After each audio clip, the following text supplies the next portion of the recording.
Welcome to the Authority File. I'm Bill Mickey, your host and the editorial director at Choice. For this 4-part series, my guests and I have been discussing a topic we've been hearing a lot about. What will the workplace look like and behave like in a post-COVID environment? The obvious catalyst for this discussion here is working remotely, which has been a lifesaver for some and an enormous challenge for others. Yet if we dig deeper, we discover that any kind of transformation, and I'm using air quotes here, may be a myth, as many industries actually try to get back to some version of our pre-pandemic normal. Plus, our new working arrangements across all industries have exposed a host of inequities across socioeconomic backgrounds. And what does this all mean for students who will soon be entering the workforce? How should we be preparing them, even as we navigate changes in our own workplace? Higher educational environments are also working environments, after all. Joining me for this discussion will be Dr. Cynthia Clark, Professor of Management at Bentley University, Dr. Gwendolyn Combs, Associate Professor of Management, College of Business at the University of Nebraska-Lincoln, Dr. Hari Rajagopalan, Dean of the School of Business and Eugene A. Fallon Jr. Professor of Management at Francis Marion University, and Dr. Rhonda Sharpe, President of the Women's Institute for Science, Equity, and Race. In this final episode, which is sponsored by Sage Publishing, we talk about equitable change. In other words, during an era of profound constructive change, how do we ensure it impacts everyone as equally as possible, both in higher education and in the workforce?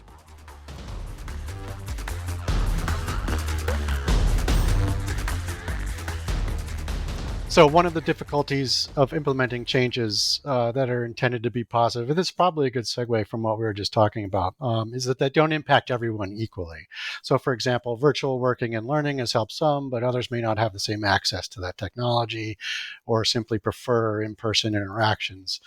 I'm very curious to hear from all of you on what some of the ways there are to mitigate that impact disparity. And Cynthia, why don't we start with you on that?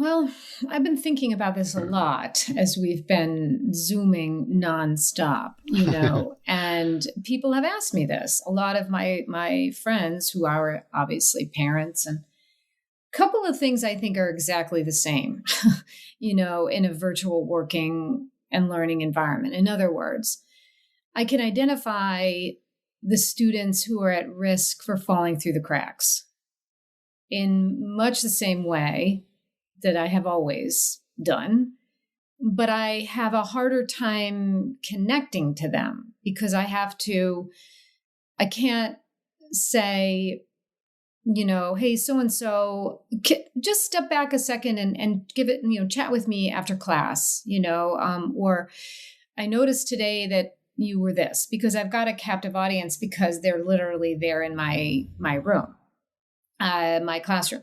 But online, I have to reach out to them and convince them to set up yet another Zoom to talk to me, or I have to, I have a new way of keeping attendance, because I've got 2 or 3 screens of students. And so I literally can't see them all the time.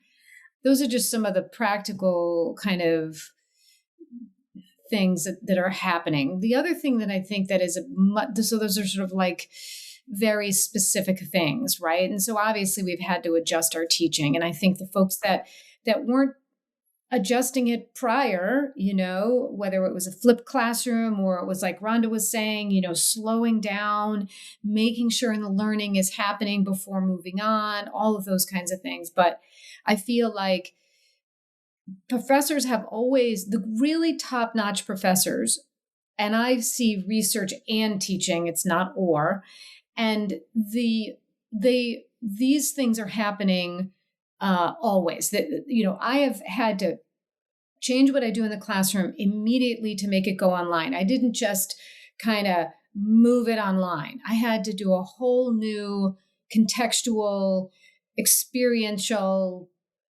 shift, to go online. But one thing I would say that's really troubling me is the digital divide and the different levels of digital readiness. And so the digital divide is, really become more prominent in our minds. It's always been there, and now it's really a problem. You have some students going outside the parking lot of a store to get Wi-Fi so they can attend class, right?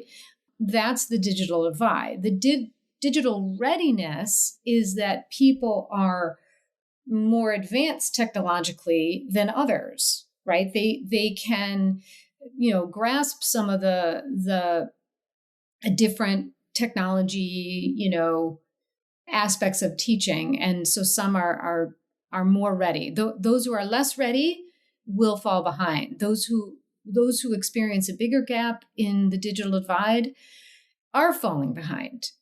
And so that's what you mean, I think, when you say it doesn't affect them equally, this. And I'm just really talking about the negative effects. So I haven't really talked about some of the positive effects, but those are the things that are on my mind as we move forward with various issues. One of the things facing us right now is the international student base, and how do we adapt to those folks who can't come back to campus. But that's not just the international folks, right? It's, again, this digital divide. And so we're going to be teaching hybrid again, right? And hybrid's challenging, right? Because the students in my classroom, I joke about it, but it's true. I'm a little bit like a beekeeper. I've got a big headset on and I've got a mask on, and it's like this, right? And they're struggling to hear me. And the reason I have to have the headphones on with a pretty decent mic is so they can hear me out there as well as in the classroom, right? So even when you're in the classroom, you got to listen to me with a mask on now. So let me stop there and let's see what my colleagues have to say. Gwendolyn, I'd like to jump over to you. I mean, if we could sort of talk a little bit about maybe navigating choice and options versus mandates, in terms of the change that's happening or the change that might be coming down from a top-down kind of perspective. Is there a way to kind of, I mean, I know sometimes you need a mandate, you need someone to say, here's how things are going to be going forward, but at the same time, you want to make sure everybody can kind of have the same opportunity to meet that change on equal footing. Mm-hmm. A couple of things when I read that question really stuck out for me. One is the fact that the disparities that we are seeing are not new. Mm-hmm. And they are not only in relationship to diverse technology or access to technology and those types of things. Yeah. The second area of that is I've been really kind of disappointed with what I've seen in terms of higher ed and our seemingly inability at this juncture to try to look at what happened during COVID and to learn from it. Mm-hmm. And to look at how we, what has been shown to us that will allow us to do a better job in terms of servicing both employees and the needs of students. So, the notion of new disparities, we know that, George Floyd incidents are not new. We know that persons who are in underrepresented areas, in underfinanced areas of our country, of states, particular cities, we know that those disparities have always been there. But this just elevated the notion in a way that was more important for people to talk about. Mm-hmm. So there have always been food disparities. There have always been disparities in terms of people's abilities to take care of themselves and their families. But now, because they don't have access to broadband, now disparities are important. That bothers me. Yeah. We zero in on those things that are crises, so to speak. But crises are there, to me, if every person in that household who's an adult has to work. And many times I had to correct people that I know in social services. If you have two parents and those parents are working jobs that requires each of them to work two jobs, then naturally home is going to suffer. So that the issue is not all wrapped up in one thing. It's across the board. It encompasses a number of different things, and we choose not to see those things until it impacts us in a way that forces us to say, oh, wow, we have a problem. The issue of, choice versus mandates. I think that, at least I thought from an HR perspective, that as organizations, we were, gradually moving to a perception of that relationship between the employee and the employer, where voice on the part of the employee was something that we were hoping to have, to experience, and to promote, to encourage. We talk about engagement a lot. And what is engagement? Engagement means that individuals there's some area of discourse that is taking place. It is not one-sided. It is not one way. So it's a conversation that individuals have in relationship to what takes place in that work environment. Yes, some things have to be mandated, either through the requirements of that particular situation, or what the end results of that situation would be if there was not a mandate.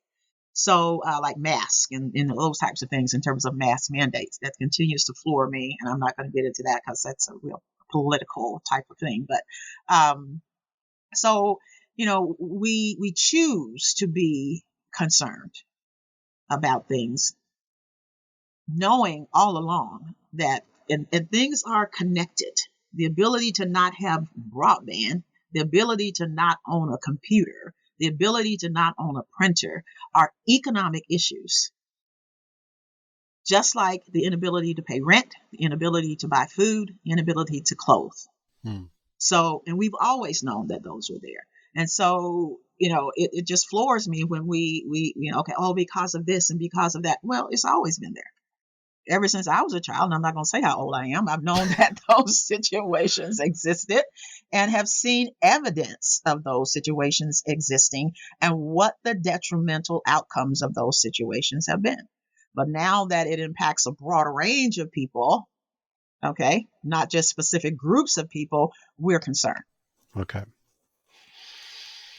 I think I'd like to piggyback on that and with something that Hari said earlier today about inequalities, right? They're contextual. And I think a lot of this conversation that we're having when we talk about equalness has to be in context. The reality is we're not going to be an equal society. We're just not. There are certain levels of inequality in certain types, like broadband, that are, you can solve. Structures in a family, parents working, these aren't issues that are anything new. And so, Gwendolyn, I'm really excited to hear you reminding folks, right, that everybody's household has a different structure that has consequences for the way folks learn. And in fact, someone was saying to me that part of the problem with being online is that folks are at home, and that if they were on college campuses, they wouldn't have these challenges. And I pushed back on that because they would have challenges. It might not be that, right? Family issues follow you wherever you go for as long as you may live, right? It's not like suddenly you become 21 or 22 or even 55 and you no longer have family issues. But I also like to say something to what Cynthia said about Zoom, and I'm probably, no surprise here, rare in this, is I've enjoyed teaching Zoom. What I have found with Zoom is chat. Students send messages in chat. With chat, if you're watching a student, rather than calling them out, you can send them a message and say, hey, I see your camera's off. Hey, I see you're not focused. Like, are you okay? And if the person says, no, I'm not, like such and such is going on, you can literally say to them, then why don't you drop off? I do ask my students, if you've got 5 minutes, can you just hang back? Because again, in the virtual world, they're not really going anyplace. Like, they don't have to go across campus, right? They just log out and log into another space. But I've also found that meeting with my students one-on-one, we still meet one-on-one. We just we set a lunch time if it's lunch, and they go get lunch. And sometimes they're sitting outside at home, but we're still making that connection. And I think the most beautiful part for me is having a student from India whose mom is a fashion designer, and I teach business stats. And he said to his mom, let me see your books. And he was like, hey, all your clients are old, right? Like, you need some new folks or you're going to have some problems. And I think he would have never done that were he not at home.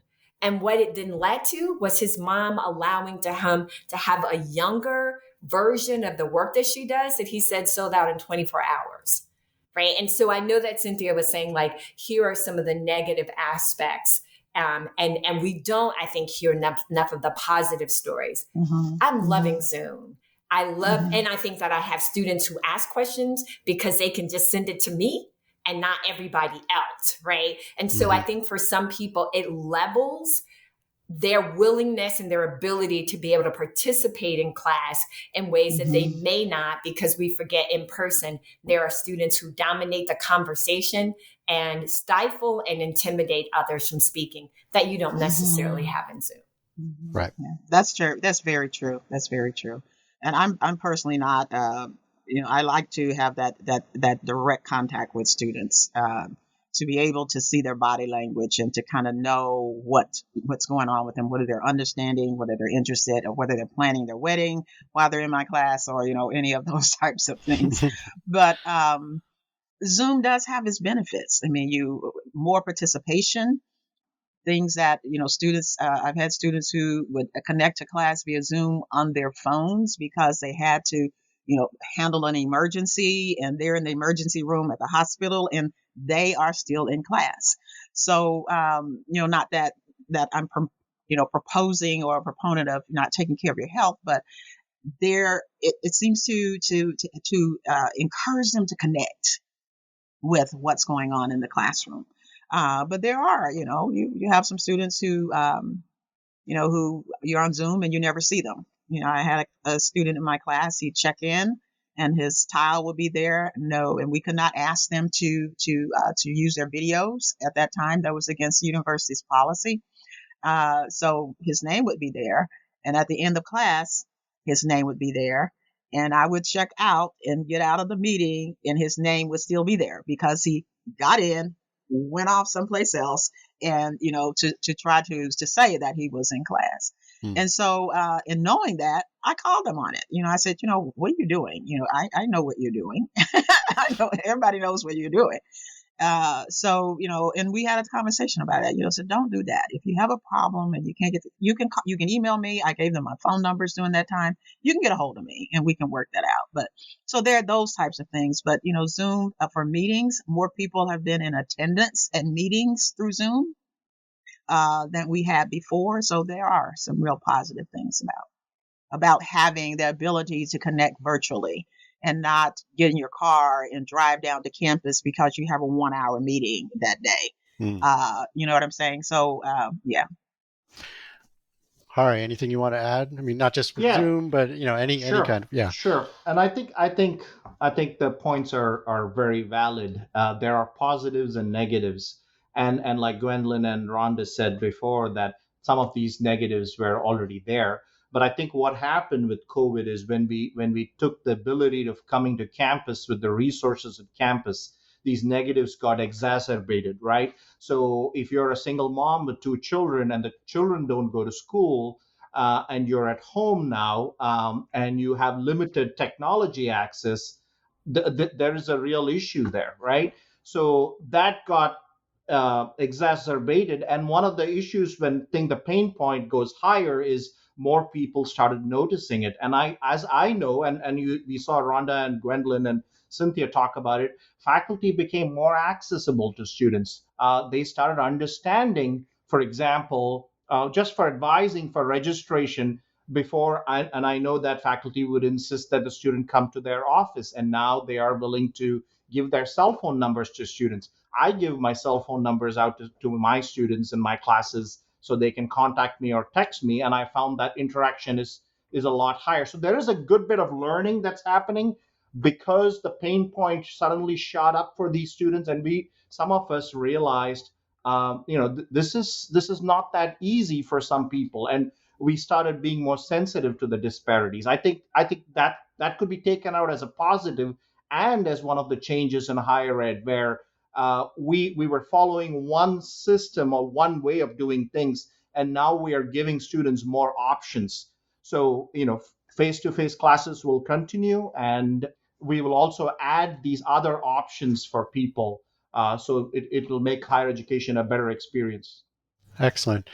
Okay, well, that's all we have time for. I want to thank all of our guests, Hari, Cynthia, Gwendolyn, and Rhonda. Thank you so much for your time. That was an amazing conversation.